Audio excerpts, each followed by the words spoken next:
Good afternoon and a very warm welcome to you all to this panel discussion, which is a part of the World Economic Forum's Jobs Reset Summit. My name is Sally Bundock. I am the moderator for this discussion. I work for BBC News. Depending on where you're watching us in the world will depend on when you can find me on BBC World News, but I'm in Europe for European time. I am the morning anchor, the morning presenter of the news, and my specialism is business and economics and finance, and I'm a regular attendee at the World Economic Forum in Davos, which I will miss not being there this January, I have to say. So that's who I am. I'll be moderating this discussion today, which will look at the WEF Future of Jobs report in more detail, which was released yesterday, of course, and discuss the global skills outlook scenarios for learning a reset. So we have got a fantastic lineup of panelists for you today. And before I introduce them to you, we have a short video to put this discussion into context. COVID-19 is one of the biggest crises of our time. It has impacted every single one of us, shaken our social systems, and disrupted every sector of our economies. The automation of work, combined with the global recession, led workers to lose their jobs at an accelerated pace compared to previous years. And this trend is expected to continue. The ongoing shift in the division of labor between humans, machines, and algorithms might displace 85 million jobs worldwide in the next 5 years, while 97 million new roles, ones that are more adapted to this new task distribution, may emerge. By 2025, companies expect to displace roughly 6% of their total workforce. 1 in 2 workers will need reskilling, and those remaining in their current roles will need to update 40% of their skill set to adapt to the changing labor market. There is a way to collectively benefit from these challenging times. Decades of research have shown that the most valuable asset of any economy or company is its human capital. Around the globe, companies are already experiencing a shortage in relevant skills for future roles and are investing in reskilling and upskilling their workforce. By 2025, organizations say they will train over 70% of their employees to ensure they can smoothly transition into the jobs of tomorrow.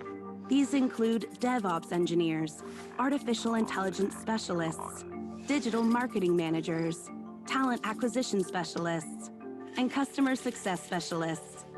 It will take on average between 2 weeks and 5 months for workers to pick up new skills, allowing them to move into these new roles.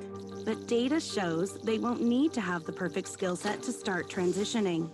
While 2/3 of employers expect to get a return on investment in employees' reskilling programs within just 1 year, governments will also need to step in to update and fund education and training systems, and to ensure displaced workers have adequate safety nets. With purposeful leadership and collaboration, we can turn this global crisis into a unique opportunity to transition into a future of jobs that is inclusive, fair, and sustainable.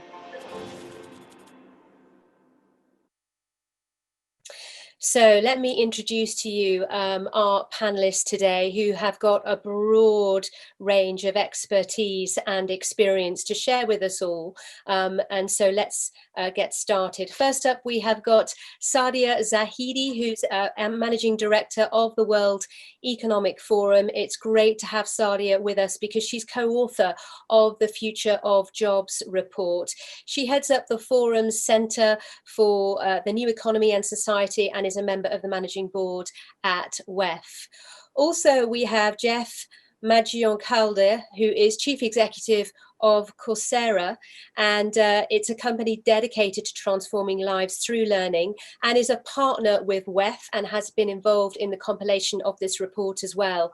Jeff and his company, they're based in California, but they work with people, millions of people from all over the world who want to learn and retrain, and they also work, of course, with employers as well, those who are looking for help in transforming their talent.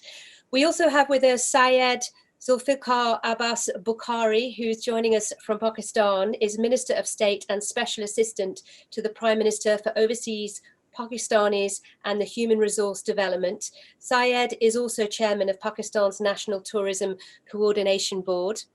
Also joining us from Paris, I assume, where the OECD is, we have Andreas Schleicher, who is Director of Education and Skills with the OECD. He's been with them since 1994 and has had several key roles at the OECD. We have Majid Jafar as well, who is Chief Executive of Crescent Petroleum in the UAE. It's the Middle East's oldest privately held oil and gas company. Majid, though, is also a supporter of many initiatives in the field of education and tackling youth unemployment, and sits on various non-profit boards.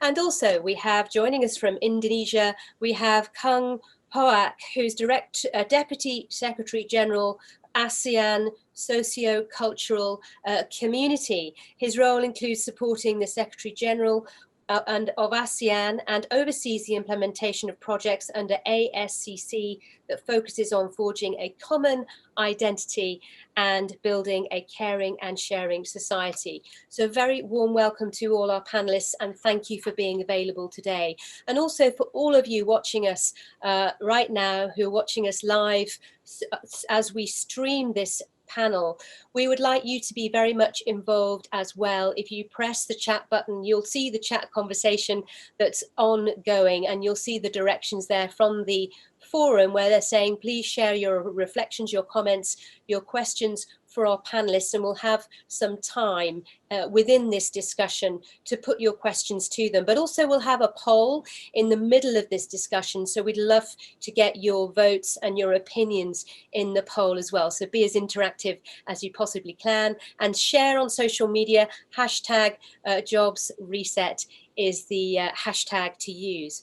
So let's get started. Sadia, if you can begin the proceedings, if we start with you, can you outline for us the skills outlook in the Future of Jobs report? Thank you, Sally. Let me try to offer 3 facts that are starting to emerge from the report, and then what the implications may be.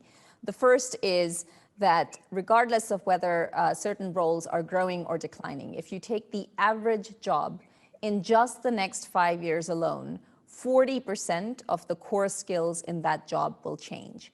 That roughly means that about half of what each of us is doing today will look very different in just 5 years' time. This applies across the board as an average across all jobs. The second element is the types of skills that are going to be important, again, in the next 5 years. So analytical thinking and innovation, active learning and active listening and learning strategies, technology use and monitoring, creativity, originality, and initiative. These are the types of things that traditionally have not been emphasized by education systems, and are things that people tend to pick up in the workplace. Now, these are going to be at a premium and rising. And then the third element is, do we have a case for a return on investment? And we find yes. 2 out of 3 employers said that they will get a return on investment if they invest in people's skills. But in this current recession and with the economic pressures that they are facing, they're not necessarily taking a decision based on that clear dollar value return on investment, and in fact are taking very short-term decisions that lead to layoffs. So implications, workers will have to take much more ownership of their own reskilling and upskilling.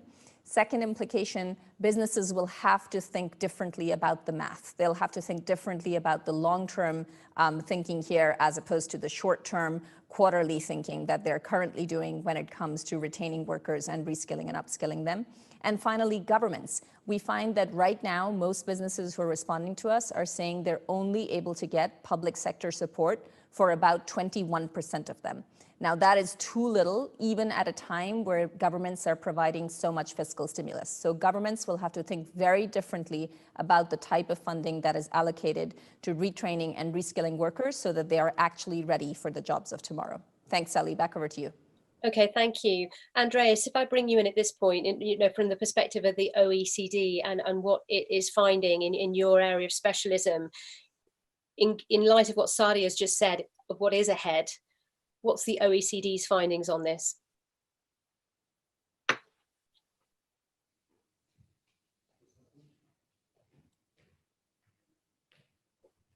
Sorry. Yeah, I think the biggest dilemma for education, at least at the foundations, is that the kind of things that are easiest to teach and maybe easiest to test have also become easiest to digitize, to automate. Now, the world simply no longer rewards people just for what they know. Google knows everything.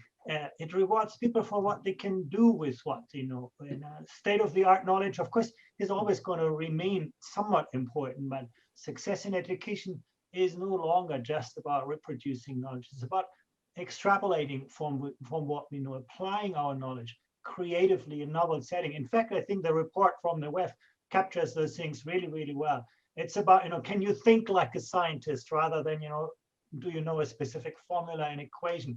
The social and emotional skills are becoming so much more important. I mean, these are the ones that complement the artificial intelligence that we've created in our computers actually best, and we're weakest in developing them. So education is no longer, should no longer be just about teaching people some things, but about providing them with the kind of reliable compass and the navigation tools to find their own way. Now, you can no longer equip people once for their life, but you need to provide, and we don't have so much a supply problem. There's a lot of lifelong learning out there. It's more of a demand problem, equipping people with the foundations, the learning strategies. The pandemic has perfectly brought that out as well. And in fact, today we're publishing at the OECD our first assessment of global competency, where we looked beyond, reading, math, and science, to what extent, students are open to change, to what extent can they think imaginatively, to what extent can they work with people who are different from them. And you have a few countries, like, Singapore or Canada doing great on this, but it also shows most of our education systems have such a long way to go to get them. And this is just about the foundations. No? Syed, would you agree with that? I know that in Pakistan, that the government's worked very, very closely with the private sector, hasn't it, when it comes to education and what they're trying to achieve? Syed, are you able to hear us? I can hear you. I think he's right, but I think what's most important at the moment is that there's been a whole spin on things with COVID. Things become pear-shaped from where you went. Our government was focused quite heavily. We had 2-3 programs, youth programs, which were, in particular in Pakistan, which is a 65% youth under the age of 35. So we've got this massive youth bulge coming in. And so the Prime Minister had put in 3 different various programs in order to engage them. And then all of a sudden you get hit by COVID. So the first thing that you're looking at is livelihood rather than reskilling and vocational training, technical training. Now what we are doing is that we're trying to bring in more accreditation and standardization into our skilling. It's something which is very important for a country like Pakistan, where previously it didn't have any. We have certain technical vocational training and national training centers, but they weren't accredited anywhere. So that caused a big problem for our youth, especially, or for our citizens, especially being employed nationally and internationally. So we've put a program together where we're looking over around 10,000 centers across Pakistan to bring them to a certain standard. When you talk of human capital going abroad, standardization plays a big role, like Philippines, as my colleague has just mentioned, and Sri Lanka and other countries have done fairly better than Pakistan. So the main thing that we are looking at is trying to bring standardization and accreditation into the country, along with bringing the private sector into this. A country like Pakistan can't, in 5-year term, set up enough centers or educational institutions. So what it can do is involve the private sector. When you're short in funding, when you've got other economic restraints, it's very important to bring in the private sector with it. And that's what we're trying to do now, and look at the future, become more of a tech-based, as Sadia mentioned, in one of the 5 is technology, and bring in the tech-based because of the 65% youth in. Jeff, this is completely what your business is doing, isn't it? In a sense, not so much with those within education, but already in the workplace. Is that correct? And if that is the case, in terms of the report coming out from WEF this week. What are your insights into what is needed going forward? Yeah, thanks, Sally. It is absolutely our business. Many people remember Coursera and others that launched at the same time, edX and Udacity and others, for open courses that are available directly to individuals. And that direct channel, I think, was important to galvanize access to high quality learning. But in the last 5 years, Coursera has also started offering courses from our university and industry partners through institutions. 6 years ago, we started working on, and we launched about 5 years ago, Coursera for Business. We now have almost 3,000 businesses using our partners' courses on a platform which is highly dynamic and accessible. It works on desktop as well as mobile. They are using our partners' courses in order to upskill and reskill their employees. We have governments now, over 300 government agencies, including some of the participants here, upskilling and reskilling their workforces, both with university courses as well as industry certifications. And then just a year ago in October, we launched Coursera for Campus. This allows other educational institutions to offer our partners online courses to their students. And this is where we've seen the biggest growth. We had 30 customers in February who were universities. That has grown to 4,000 in the last 7 months. So institutions are really coming to play in terms of providing these kinds of skilling platforms for individuals. And presumably the pandemic has really accelerated all of that. It must have done. It did. It started immediately with individuals. We saw 600-700% increases in the mid to late March through, I'd say, June time period. That tapered off a little bit in the summer, although it's still higher than it was last year. Where we've seen really the sustained demand, though, and still increasing, is with the institutional response, which has grown from, it's grown by probably 20, 30 times the number of learners through institutions learning on Coursera. So yeah, really a very, very large demand directly from individuals as well as through institutions. Deputy Secretary General Kong, if I could bring you in at this point, if you had an opportunity for a reset, which we may do now, what would you want our education and learning systems of the future to look like? Well, actually, we start talking about, the impact of fourth industrial revolution, automations, all of this, disruptions, even before the pandemic. But then, pandemic came. It adds another challenges, to how we are going to address all of these problems. Of course, in addressing, the skill problems in the region, I would like to also highlight, we are a bit unique in a sense that we are very diverse. You have countries that are, at the lower end, and then you also have countries at the higher end. So you look at, the key strategies that we put in place that reflect, such diversity.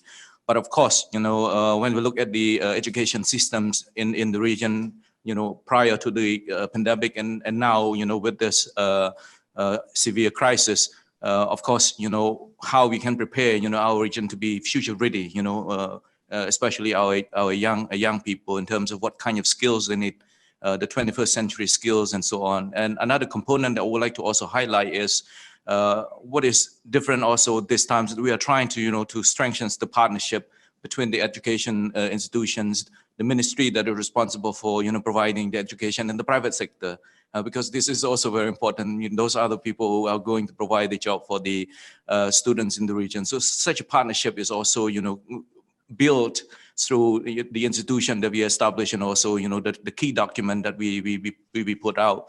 Of course, I think we have to also, acknowledge the fact that we have to also get the basic right? I mean, lifelong learning, early childhood education, and even the curricula. Now we're also looking at it again, how we can make it, more adaptive and can tailor, to specific need of students and so on.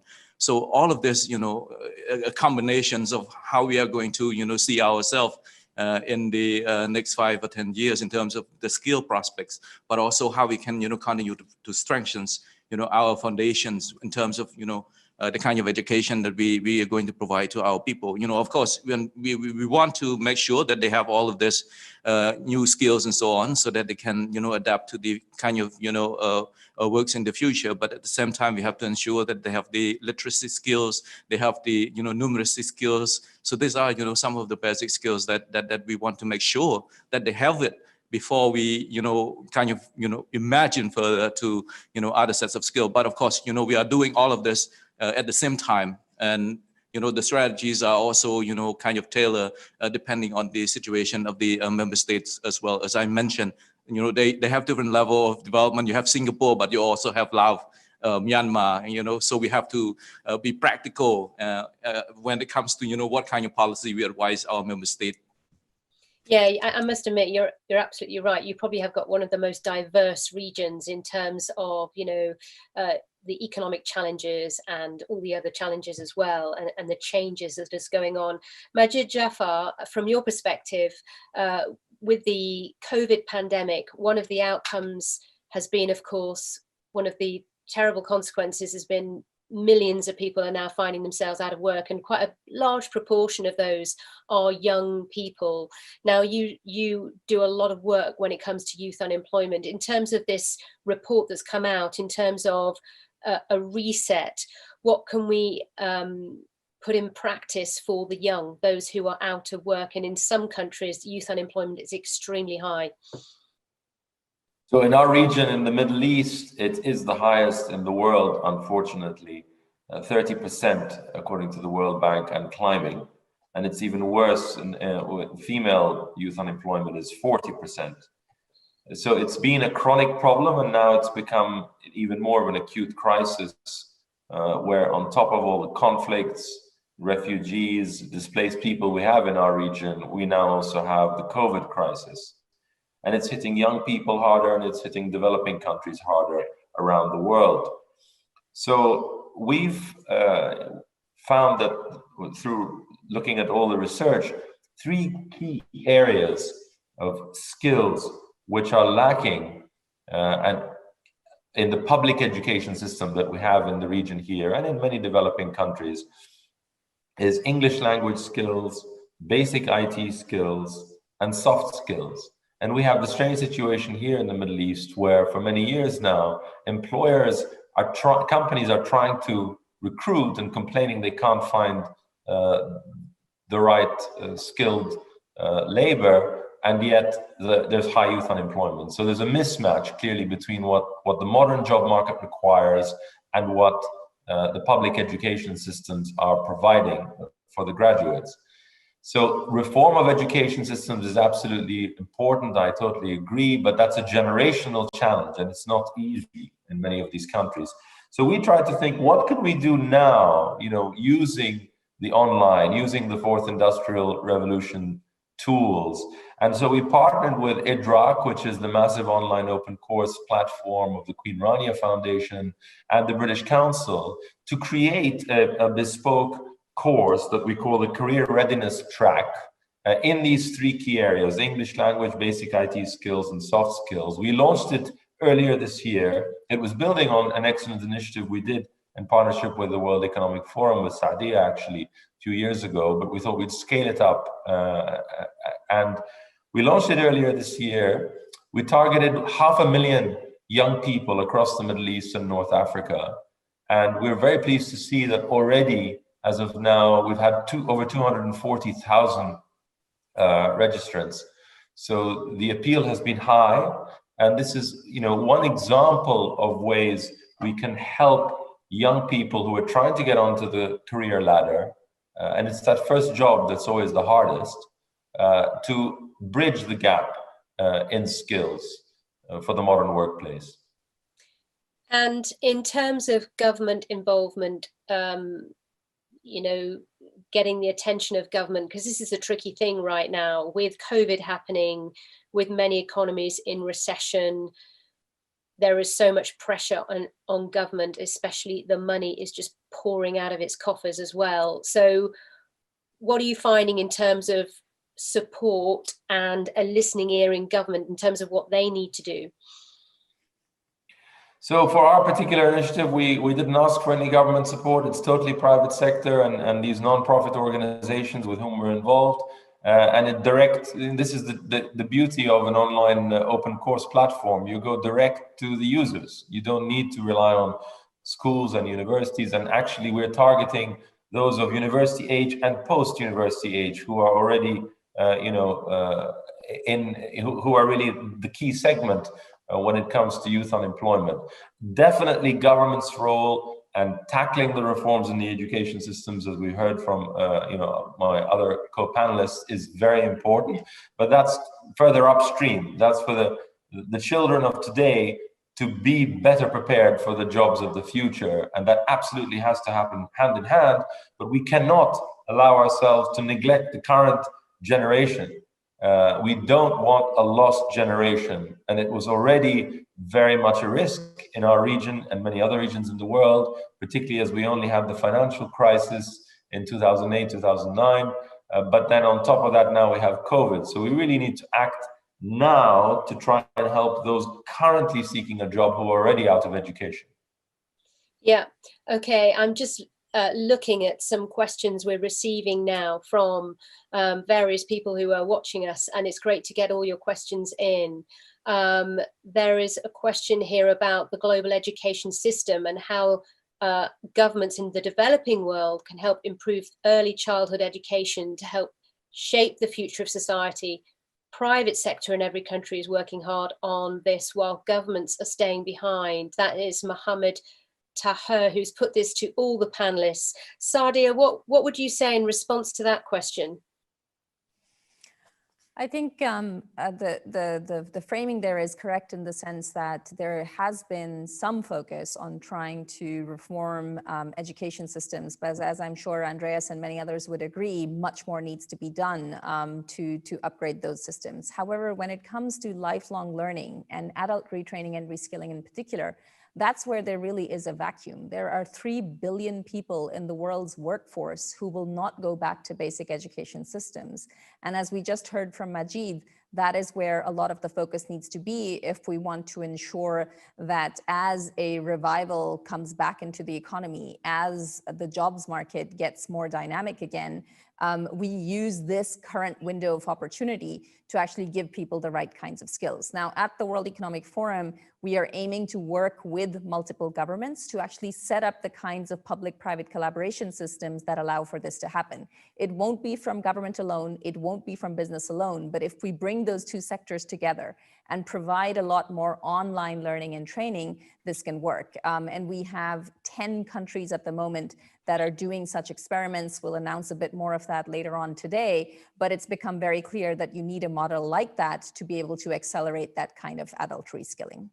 Okay, I'm conscious of time, so I want to introduce the poll now because we have talked quite a bit about what the obstacles could be to, equipping students and workers with the skills of the future. So we'd like to ask all of you watching us right now to give us your response to this, and we will look at the results shortly and we'll discuss the results. So what is the biggest obstacle? Is it inability to accurately identify the skills of the future, inefficient government planning and action, lackluster private sector involvement in skilling, insufficient skills delivery mechanisms, low motivation investment of individuals in lifelong learning, or maybe something else? And you can use the Zoom chat function to give us your response to that. So do give us your reply to that poll, and we shall discuss that in more detail in a moment. But here's more questions from those watching us at the moment. We've got Miss Miroslav Dragonov, who is in touch and says, do you consider as the most necessary to upskill all tech workers now and in the next 5 years with people's and soft skills? And what is the best way to do so according to you? So if I can put that to you initially, Jeff, what do you consider as, is it necessary to upskill everyone, all tech workers? Should they be upskilled? Should they be retrained in areas such as soft skills? I think every worker does need new skills. The world's just changing so quickly. The tools that we use to work together, the ways that we work together collaboratively in online workspaces, there's a lot more around design thinking. There's a lot more around agile product development. There's a whole new world of creativity with respect to creating digital experiences for customers. So I think everybody does need new skills. When we look at institutions and we advise them on how do you go about this, it's a massive problem. I think it's much more difficult, by the way, for the K through 12 than the adult learning. Adult learning, at least there is a more immediate and measurable economic payback. Usually the buyer is the person who's going to enjoy the benefit. And of course, adults have a motivation in looking for jobs. And so I do think that the adult piece of this, to Sadia's point, is a bit easier to do. But what we have seen companies do initially, I'd say 5 years ago, a lot of it was, we need to reskill people. And then they would announce, and it's better than doing nothing, but it was sort of, hey, everybody, you need to start learning. Here's a huge cornucopia of learning resources, like go figure it out. And most individuals are busy. Many don't really have so much motivation unless they're given a little bit more incentive and structure and guidance. And the companies that seem to be, for us, as we watch the skills development, the engagement and the completion rates, it's the companies that really pick which jobs first are the ones that are going to need which skills first for my business to perform well against competition.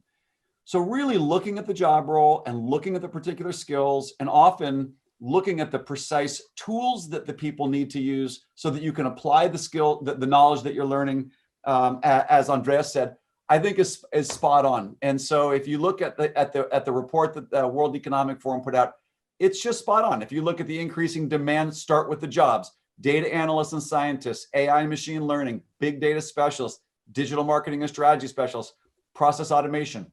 Those are the jobs that are in high demand, and the skills to do those jobs are the first skills to learn in the long term. Creativity, persuasion, self-management, all the soft skills are also going to be important, but the economic payoff to those hardcore skills in order to do those emerging jobs seems to be where companies are getting the earliest traction. Andreas, do you want to give us your take on that as well? Yeah, I think also I want to, sorry. We can hear you, don't worry. Good. No, I want to also introduce another dimension. I think what we can see clearly in the COVID pandemic is that, as Sadia also said, those countries that have been able to integrate the private and public sectors and actually quickly draw on new technologies and new providers, they have been extremely successful. And as Jeff explained, there's a lot of opportunity for people to learn from. But the one area where I think governments have a key role to play is to create a currency to recognize that learning. The big issue that we have today is, why is it so hard to move someone from, who's got unemployed in the airline industries to become, a medical kind of worker, or to move someone who's in the hospitality industry to become people to care for the elderly? Because they're not very good in recognizing the skills. I'm a great fan of Coursera. You can learn a lot of things, but you actually don't get credited for that. And employers have still a hard time to recognize the skills. And I do think the quick answer that governments can do is to create a currency that actually allows people to market the kind of things that they learn. Because at the moment we have lots of people who are not motivated and incentivized to keep on learning throughout their lives, simply because it doesn't translate into better jobs and better lives, at least not in the immediate future. So I think that's an area where I think we should not lose attention, creating good qualification frameworks, creating good standards, and ones that are open to not just to the big monopolies like universities, but that are open to any provider. Syed, if I could bring you in at this point, because there's an interesting question from someone watching us, Karen Mangia. Hello to you, Karen. She raises the issue of access, just a very basic point. Worldwide, she says 346 million youth are not connected to the internet. 3 out of 5 young people in Africa are offline, compared to 1 in 25 in Europe. So how are we going to retrain when basic access is lacking? I mean, that's a very good point, isn't it? Absolutely, absolutely, especially for countries with aged populations, and with countries like Africa that she was mentioning, that in Africa, they don't have the access. and it's very difficult for them to pick it up at this stage, even when they do get involved. But I think two things I just saw that two of the colleagues mentioned, especially David's point about currency and about payback. I think those two are extremely vital. Reason being is that governments or the private sector only get involved or only try to do things based on their payback. If you look maybe 20 years ago, you wouldn't see someone with an environmental degree going into banking. But as time progressed, you see people coming into the banking sector and others that are from vast, they have different degrees and bachelors.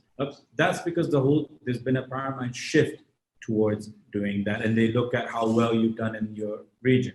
I think if we can bring that in, that sort of mindset into employment, general formal and informal employment. Pakistan's, it's about 76 million labor force, out of which give and take is about 72 million is informal. So it's even more difficult for us. We only have about a 4 million formal employment over here. So, and then you've got this bulge of 2.5 million people coming in every year that are in the employment age rather.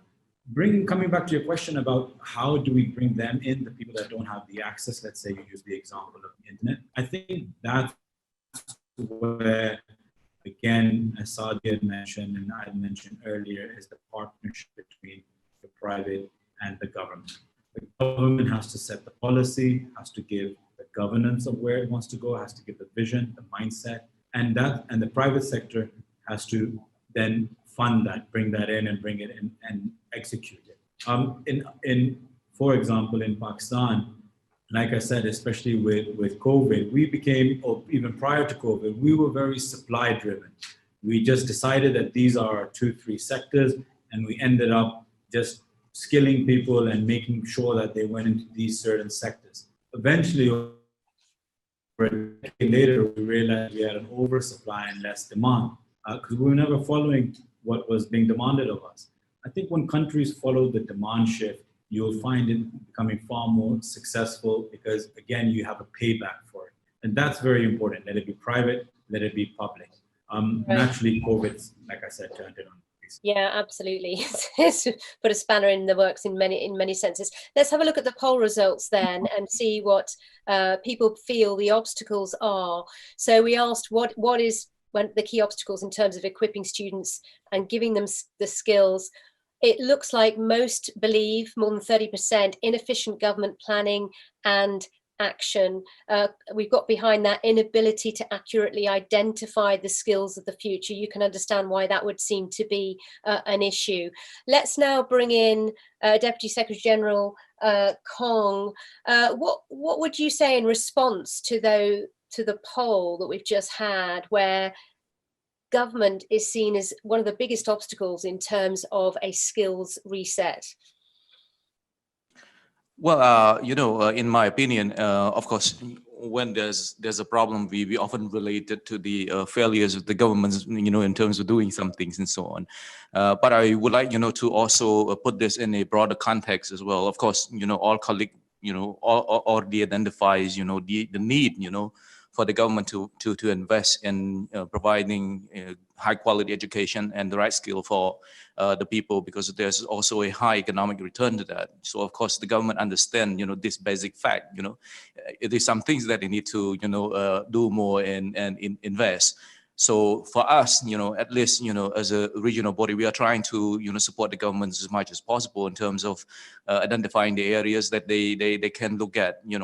Again, we have different level of development, so there are different skills set that each country may need in terms of putting the money to further develop those skills.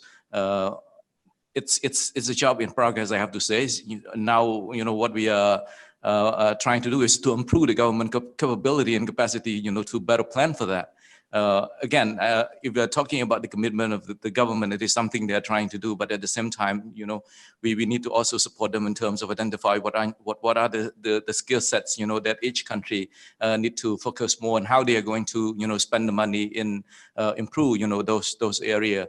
It's still a challenge, I have to say. We have a lot of, regional priorities and commitment, and we are still working very hard, to translate all of those regional commitments and priority into national policies. And that's only the first step, because we also need to make sure that we have enough resources to implement all of those.